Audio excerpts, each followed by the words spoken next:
哎呀，成就就唔好講係咩成就啦，只不過係咁啱好幸運咁，我有個咁嘅機會。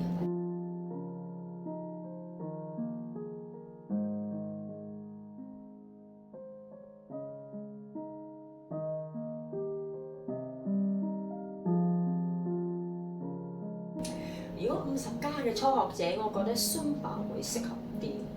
一嚟 Zumba 喺度開心嘅舞蹈啦，佢個本質就好似真係你好似開 party 咁樣，唔使你唔論你嘅程度，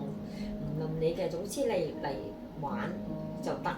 同埋 Zumba 佢另外有一個咧，佢特別嘅為一啲即係真係銀髮族或者再50+嘅朋友而設嘅，就係 Zumba Go。咁喺節奏啊，喺動作嘅編排裏邊咧，特登係更加為佢哋而設嘅。咁香港都有啲即係健身中心都有 Zumba Go 嘅課堂嘅設計嘅。咁但係我又覺得，通常如果你係銀髮族50+嘅，我覺得你唔使一定要去 Zumba Go 嘅。咁你可以去 Zumba 都可以帶到你有活動嘅，即係有活躍嘅、開心嘅。咁至於肚皮舞，可能又會比較有少少嘅難度啦，因為畢竟係涉及文化、藝術或者一特別節奏嘅一種舞蹈嚟嘅。咁雖然佢動作係簡單，但係有時都需要有少少嘅技巧，或者需要有一啲嘅時間嘅。咁所以對於50+嘅朋友嚟講咧，我覺得 Zumba 係好玩嘅，同埋係容易開始、容易去持續嘅。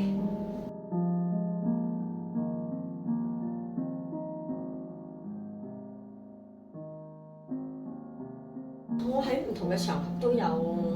都係試過有喺唔同嘅場合有表演啦。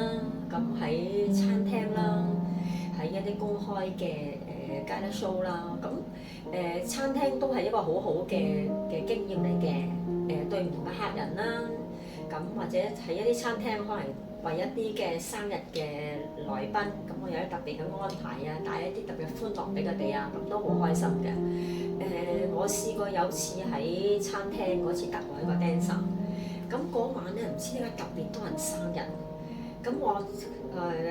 捧個生日，即係有 waiter 捧生日蛋糕，我就跟住出嚟咁一路跳舞，咁一路播住生日歌啊！我嗰晚好似都出咗嚟都有4-5次咁多，係啊，咁都幾開心嘅。咁另外就演出，我覺得都係如果係演出嚟講，都係一啲有現場樂隊嘅演出，就比較俾我有一個好特別嘅經驗同有特別嘅體會啦。咁講翻第一次啦，我第一次去有現場樂隊嘅表演，就係喺上海開羅之星，亦都係因為有個肚皮舞老師，佢話我聽，咧上海開羅之星佢有現場嘅街琴樂隊喎，咁樣，喂一齊去啦，咁我哋二話不説就同佢一齊去，咁我覺得一個係非常之好嘅一個體驗，同你跟 CD 跳舞係完全唔同嘅，同埋又第一次有接觸現場嘅樂隊啦，現場嘅鼓手啦，現場嘅 keyboard 啦咁樣，嗰次喺無論係比賽啊演出都係一個非常之難忘嘅體驗嚟嘅。咁而另外一個比較更加難忘嘅一個體驗咧，就喺舊年嘅6月22號，咁我係有機會好榮幸嘅。喺銀河管弦樂團佢嘅週年音樂會，喺香港大會堂音樂廳嘅週年音樂會，喺其中一個大約7分鐘嘅樂章，同另外一位嘅老師表演肚皮舞。咁呢個係一個西方音樂同東方舞蹈一個非常之結合嘅一個首次，我都好榮幸我成為第一個人，亦都係據我所知都係香港嘅第一個。咁由落實演出到開始，我已經好緊密咁樣嚟到去排練啦，預備要用啲咩道具啊咁樣，咁又揾地方排練啦，咁直至到都用咗成3-4個月嘅時間㗎，咁直至到我哋真係落實喺個樂隊面前表演嘅下午，我哋真係見到個樂隊同佢有現場嘅一個 final 嘅 rehearsal， 咁以至到演出。咁啊，觀眾嘅反應都非常之好，或者係就算樂隊嘅團員啦，咁啊指揮啊，咁都非常之，大家嘅合作都非常之好。咁我甚至覺得我自己當晚翻到屋企，我放低我瞓喺落張床，我都可以仲聽緊啲管弦樂咁樣。咁係一個非常之難忘、非常之難得嘅一個經驗嚟嘅。